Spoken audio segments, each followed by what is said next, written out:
আসসালামু আলাইকুম। তোমরা যারা এসএসসি পরীক্ষায় উত্তীর্ণ হয়েছো তাদের কলেজ ভর্তির একাদশ শ্রেণীর যে আবেদনটা আছে কিভাবে অনলাইনে করতে হবে, কিভাবে অনলাইনের মাধ্যমে বিকাশ ব্যবহার করে টাকাটি জমা দিতে হবে এবং কি কি সতর্কতা অবলম্বন করতে হবে সবকিছু আমি এই ভিডিওতে আলোচনা করব। বিশেষ ব্যাপার হচ্ছে এই একটা ভিডিও যদি তোমরা পুরোটা দেখো তাহলে তোমাদের কলেজ ভর্তির আবেদনে কোনো ধরনের কোনো সমস্যা হবে না। আবেদন করতে গিয়ে কিন্তু কিছু বিষয় লক্ষ্য রাখতে হয়, সেগুলো কিন্তু আমরা ভিডিও শেষে আলোচনা করব বা ভিডিও চলতি অবস্থায় আলোচনা করার চেষ্টা করব। সো মূল ভিডিওটি শুরু করার আগে ছোট্ট একটা রিকোয়েস্ট থাকবে, তোমরা যারা আমার এই চ্যানেল নতুন দর্শক তারা অবশ্যই চ্যানেলটি সাবস্ক্রাইব করে পাশে থাকা বেল আইকনে ক্লিক দিয়ে দেবে, যাতে করে পরবর্তীতে এরকম নিত্য নতুন ভিডিও আপলোড করা মাত্রই তোমাদের কাছে সরাসরি নোটিফিকেশনটি চলে যায়। তো আমরা প্রথমে আবেদন করার ক্ষেত্রে কিন্তু আগে যে সাইন আপ প্রসেসের কথা বলা হয়েছে নতুন ওয়েবসাইটে, সেই নতুন ওয়েবসাইটের মাধ্যমে কিন্তু সাইন আপ প্রসেসটা আমরা সাইন আপ করে নেব। দেন আমরা যে ইডো আইডি পাবো এবং পাসওয়ার্ড পাবো, সেই পাসওয়ার্ড ব্যবহার করে আমরা পেমেন্ট করে অনলাইনে ভর্তির কলেজ চয়েসটা দিয়ে দেবো। তো আমরা এখন কম্পিউটার স্ক্যানে চলে যাব। প্রথমে আপনাকে গুগলে যেতে হবে, গুগলে গিয়ে সার্চ করবেন, আমি লিঙ্কটা দিয়ে দেবো elevenclassadmission.gov.bd। প্রথমে এটা লিখে সার্চ করবেন। এটা লিখে সার্চ করার পর দেখেন প্রথমে একটা অপশন আসছে, দেখেন এই যে esvg.elevenclassadmission.gov.bd, এই প্রথম যে ওয়েবসাইটটা আসছে আপনারা এই ওয়েবসাইটটিতে ক্লিক করে দেবেন। এখানে ক্লিক করার পর আপনার এরকম একটা ইন্টারফেস আসবে, দেখতেই পাচ্ছেন একাদশ শ্রেণীতে স্মার্ট ভর্তি সিস্টেম সেশন 2025-26। এখানে এসে আপনাকে কিচ্ছু করতে হবে না, প্রথমে আপনাকে একটা অ্যাকাউন্ট খুলতে হবে বা আপনাকে সাইন আপ করতে হবে। সো সাইন আপ করার জন্য প্রথমে এই লগ ইন অপশনে ক্লিক করবেন। ক্লিক করার পর দেখেন আইডি এবং পাসওয়ার্ড চাওয়া হচ্ছে। এই আইডি পাসওয়ার্ডটা আমাদেরকে দেওয়া হবে যখন আমরা এই যে সাইন আপ করবো। সো এই আইডি পাসওয়ার্ড দিয়ে কীভাবে লগ ইন করবেন আমরা আইডি পাসওয়ার্ড পরে পাওয়ার পর দেখব যে কীভাবে এখানে লগ ইন করতে হয়। আইডি পাসওয়ার্ড আপনি কীভাবে পাবেন আমি স্টেপ বাই স্টেপ দেখাবো, কোনো অংশ কেটে দেখবেন না, তাহলে কিন্তু বুঝতেই পারবেন না, পরে আবার গিয়ে কমেন্ট করবেন। সো সম্পূর্ণ ভিডিওটা দেখবেন। সো এখানে এসে আমরা প্রথমে সাইন আপ করবো। সো সাইন আপে আমরা ক্লিক দেবো। দেওয়ার পর দেখেন এখানে রোল নাম্বার চাওয়া হয়েছে, বোর্ডের নাম চাওয়া হয়েছে, কিন্তু সবগুলো বোর্ডের নাম দেওয়া আছে, ঠিক আছে। এরপর পাশের বছর চাওয়া হয়েছে, রেজিস্ট্রেশন নাম্বার এবং মোবাইল নাম্বার চাওয়া হয়েছে। সো আমরা সব কিছু দিয়ে নিচ্ছি। দেখেন আমি কিন্তু এখানে প্রথমে রোল নাম্বার দিয়েছি, দেন বোর্ডের নাম দিয়েছি, যে বোর্ড থেকে পাস করবেন সেই বোর্ডের নামটা দিয়ে দেবেন। দেওয়ার পর পাশের বছর দিয়েছি, রেজিস্ট্রেশন নাম্বার দিয়েছি, মোবাইল নাম্বার দিয়েছি। উপরে যে নাম্বারটা দিবেন অবশ্যই যে আবেদন করি তার মোবাইল নাম্বার অথবা ওনার যে গার্জিয়ান তার নাম্বারও দিবেন, ঠিক আছে, বাবা মার নাম্বার দিবেন। এখানে আপনারা নিজস্ব নাম্বার ব্যবহার করবেন, অন্য কোনো নাম্বার ব্যবহার করবেন না, কারণ এই নাম্বারে কিন্তু মানে পিন নাম্বার যাবে এবং আপনার যে লগ ইন আইডি সেটা কিন্তু যাবে।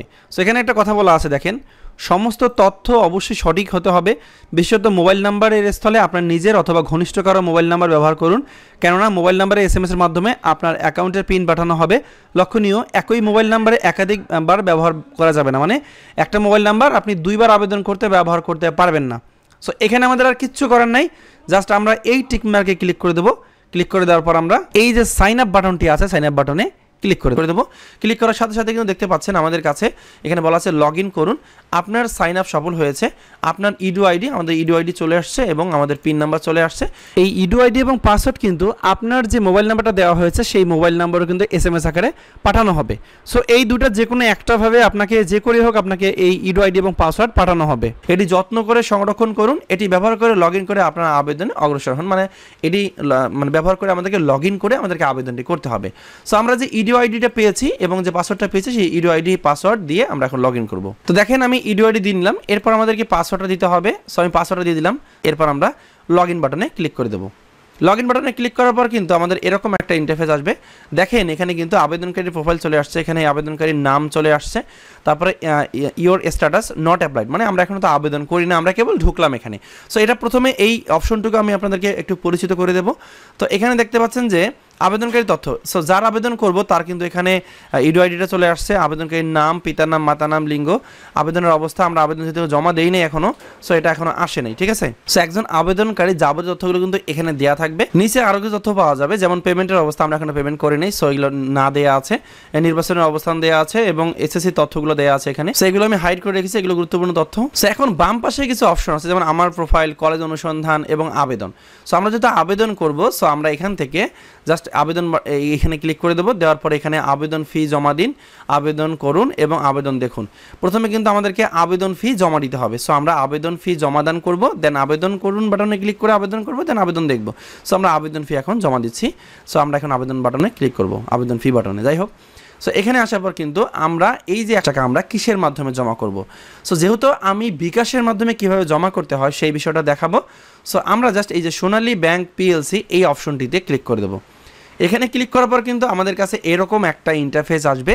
সো এখানে এসে যদি কেউ সোনালী ব্যাংকের অ্যাকাউন্ট থেকে পেমেন্ট করতে চায় সেক্ষেত্রে এই যে অ্যাকাউন্টে ক্লিক করবে, যেহেতু আমরা মোবাইল ব্যাঙ্কিংয়ের মাধ্যমে জমা দিব। সো এই দেখেন একটা মোবাইল ব্যাঙ্কিং একটা অপশন আছে, এই অপশনটিতে ক্লিক করে দেবো।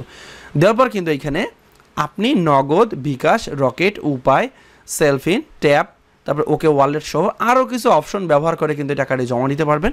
সো আমার কাছে বিকাশটা খুবই সহজ মনে হয়েছে, এই কারণে আমরা বিকাশ সিলেক্ট করে দিচ্ছি। ঠিক আছে, এখানে চার্জ সব কিছু দেখা যাচ্ছে। সো জাস্ট আমরা কনফার্ম বাটনে ক্লিক করব। কনফার্ম বাটনে ক্লিক করার পর কিন্তু এরকম ইন্টারফেস আসবে। এখানে এসে কিন্তু পে উইথ বিকাশ এই বাটনটিতে ক্লিক করতে হবে। এখানে ক্লিক করার পর আমাদের এরকম ইন্টারফেস চলে আসবে। আমাদের কাছে কিন্তু বিকাশ অ্যাকাউন্ট নাম্বার চাওয়া হচ্ছে। সো আমি আমার যে বিকাশ অ্যাকাউন্ট নাম্বারটি আছে সেই নাম্বারটি এখানে ব্যবহার করব। ঠিক আছে, এখানে যে কোনো বিকাশ অ্যাকাউন্ট ব্যবহার করেই কিন্তু টাকাটি জমা করা যাবে। দেন এখানে বিকাশ অ্যাকাউন্ট দেওয়ার পরে কনফার্ম বাটনে ক্লিক করব। করার পর যে বিকাশ অ্যাকাউন্ট নাম্বারটা আমরা দিয়েছি সেই বিকাশ অ্যাকাউন্ট নাম্বারে কিন্তু একটা ভেরিফিকেশন কোড যাবে। ঠিক আছে, সো এই ভেরিফিকেশন কোডটা এখানে দিয়ে দিতে হবে। আমি ভেরিফিকেশন কোডটি দিয়ে নিলাম। দেওয়ার পর কনফার্ম বাটনে ক্লিক করব। কনফার্ম বাটনে ক্লিক করার সাথে সাথে কিন্তু ওই বিকাশ অ্যাকাউন্টের পিন নাম্বার চাওয়া হবে। সো আমি পিন নাম্বারটা দিয়ে নিচ্ছি। সো আপনারা আপনাদের বিকাশ অ্যাকাউন্টের যে পিন নাম্বারটি আছে সেই পিন নাম্বারটি এখানে ব্যবহার করবেন। জাস্ট কনফার্ম বাটনে ক্লিক করবেন। কনফার্ম বাটনে ক্লিক করার সাথে সাথে কিন্তু এই টাকাটি জমা হবে। দেখেন শুধু আপনার লেনদেন সফল হয়েছে এবং সম্পূর্ণ করা হয়েছে, ধন্যবাদ, পরিশোধের অর্থ এত। এখন অটোমেটিকলি কিন্তু ওই ওয়েবসাইটে নিয়ে যাবে এবং দেখেন এখানে দেখাচ্ছে আপনার পেমেন্ট সফলভাবে সম্পূর্ণ হয়েছে। সো বুঝতে পারছেন যে টাকা আমাদের জমা হয়ে গেছে। সো এবার আবেদন জমা দিতে এগিয়ে যান এই অপশনটিতে আমরা ক্লিক করে দেবো। এখানে ক্লিক করার পর কিন্তু আমরা কলেজ চয়েস দিব। ঠিক আছে, এবার কিন্তু আমরা কলেজ চয়েস দিব। তো কলেজ নির্বাচনের এখানে কিন্তু প্রথমে যে কলেজে আপনি ভর্তি হবেন ওই কলেজটি কোন বোর্ডের আওতাধীন সেটা কিন্তু আপনাকে এখানে দেখে দিতে হবে। যেমন আমি আবেদন করতেছি দিনাজপুর বোর্ডের একটা কলেজের ভর্তি হওয়ার জন্য। সো দিনাজপুর বোর্ড সিলেক্ট করে দিলাম। তারপরে যে জেলায় মূলত দিনাজপুর বোর্ডের ওই কলেজটি সেই জেলাটা সিলেক্ট করে দেবো। দেন থানাটা সিলেক্ট করে দিচ্ছে। ঠিক আছে, দেওয়ার পরে কলেজের নাম। সো এখানে দেখেন প্রত্যেকটা কলেজের ওই জেলার ওই থানার আওতায় যতগুলো কলেজ আছে সবগুলো কিন্তু শো করতেছে। সো আমি যেহেতু পায়রাবান সরকারি বেগম রোকেয়া স্মৃতি কলেজে আবেদন করাবো, এটা একটা সরকারি কলেজ। সো আমরা পায়রাবান বেগম রোকেয়া পায়রাবান গভট বেগম রোকেয়া স্মৃতি কলেজ এটা সিলেক্ট করে দেবো। ঠিক আছে, সিলেক্ট করে দেওয়ার পর কিন্তু এই কলেজে মোট আসন সংখ্যা কয়টি এখানে কিন্তু দেখাচ্ছে। সো এখানে কিন্তু লাল অক্ষর দিয়ে কিছু লেখা আছে, এটা হলো যাদের কোটা আছে তারা ব্যবহার করবে, যাদের কোটা নাই তাদের এটা ব্যবহার করার দরকার নেই। সো এখান থেকে আমি যার আবেদন করাচ্ছি সে কিন্তু মানবিক বিভাগে ভর্তি হতে ইচ্ছুক আমাদের কলেজে বা পায়রাবান সরকারি বেগম রোকেয়া কলেজে। সো আমরা দেখেন এখানে কিন্তু দেখতে পাচ্ছি যে এই কলেজে আর্টসে বা হিউম্যানিটিস গ্রুপে 300টি সিট আছে, কিন্তু আসন সংখ্যা শো করতেছে। এখানে যেমন দেওয়া আছে সায়েন্সে হচ্ছে 150, আর্টসে হচ্ছে 300 এবং কমার্সে হচ্ছে 150। সো আমরা আর্টসটা ফার্স্ট চয়েস দিব। সো আমরা এই অ্যাড বাটন যে আছে অ্যাড বাটনে ক্লিক করব। ক্লিক করার সাথে সাথে ডান দিকে কিন্তু কলেজ চয়েসটা চলে যাবে। সো এখানে কিন্তু আমরা দেখতে পারবো যে কোন কোন কলেজগুলো চয়েস দেওয়া হয়েছে। সো এখানে টোটাল 10টা কলেজ চয়েস দেওয়া যাবে, আমরা অলরেডি একটা দিয়েছি। সো এখানে সর্বনিম্ন 5টা দেওয়া যাবে। সো আমি মিনিমাম 5টা দিয়ে আবেদন করে দেখাচ্ছি। তারপরে আমরা এখান থেকে দিব জাগিরহাট স্কুল অ্যান্ড কলেজ, যার যেটা সেভাবেই দিবেন আর কি। এটা আমি আর্টসে দিচ্ছি। দেন এখান থেকে জাগিরহাটের পরে আমরা এখান থেকে দিব মিঠাপুকুর কলেজ। সো দেখেন আমি কিন্তু পর্যায়ক্রমিকভাবে 5টা কলেজ চয়েস দিয়েছি। ঠিক আছে, দেখেন এখানে 5টা কলেজ দেওয়া আছে টোটাল। সো সবগুলো আর্টসে সে আবেদন করবে। সো এখানে কিন্তু ডিটেলসটা চলে আসছে, 5টা কলেজ চলে আসছে। সো আবেদন আমাদের শেষ পর্যায়ে চলে এসেছি আমরা কিন্তু। সো এখানে জাস্ট আমরা এই যে আবেদন সাবমিট করুন এই বাটনটিতে ক্লিক করে দেবো। তার আগে যদি কেউ পছন্দ ক্রম একটু উপরে নিচে করতে চান, ধরেন জাগির হাই স্কুল অ্যান্ড কলেজ, এটা আমরা 1 নম্বরে দেবো। জাস্ট এই বাটনটিতে একটা ক্লিক করবেন, দেখবেন জায়গিরটা কিন্তু উপরে চলে গেল। এবং যারা আবার এই চান যে আমরা 2 নম্বরে যেটা আছে এটা আমরা 1 নম্বরে দেবো, জাস্ট এই বাটনটিতে ক্লিক করবেন, দেখবেন অটোমেটিকলি এটা উপরে চলে যাবে। সো এখান থেকে কিন্তু দেখেন আমরা 1 নম্বরে দিলাম আমাদের পছন্দনীয় যে কলেজ সেই কলেজ। দেন তারপরে আমরা যদি ওই কলেজে না হয় তারপরে কোন কলেজে আমরা পড়তে চাই সেটা আমরা দিয়েছি। তারপর পর্যায়ক্রমিকভাবে এভাবে আমরা দিয়ে নিলাম। ঠিক আছে, যদি কেউ কলেজ এখান থেকে রিমুভ করতে চান সেক্ষেত্রে এই বাটনটিতে ক্লিক করলে কলেজটি নিচ থেকে রিমুভ হয়ে যাবে। সেক্ষেত্রে আবার কিন্তু আপনাকে এটা অ্যাড করে নিতে হবে। সো কারণ 5টা কলেজের নিচে কিন্তু আবেদনটি সাবমিট করা যায় না। সো আমাদের কিন্তু অলরেডি চয়েস দেওয়া শেষ হয়ে গেছে, আমরা জাস্ট এই আবেদন সাবমিট করুন বাটনটিতে ক্লিক করে দেবো। এখানে ক্লিক করার সাথে সাথে কিন্তু এরকম অপশন আসবে যে আপনি কি সত্যি আপনার বর্তমান নির্বাচিত পছন্দ জমা দিতে চান। সফলভাবে জমা দেওয়ার জন্য আপনি আবেদনটি সংশোধন করতে পারবেন, মানে আবেদন জমা করার পরে কিন্তু সংশোধন করা যাবে।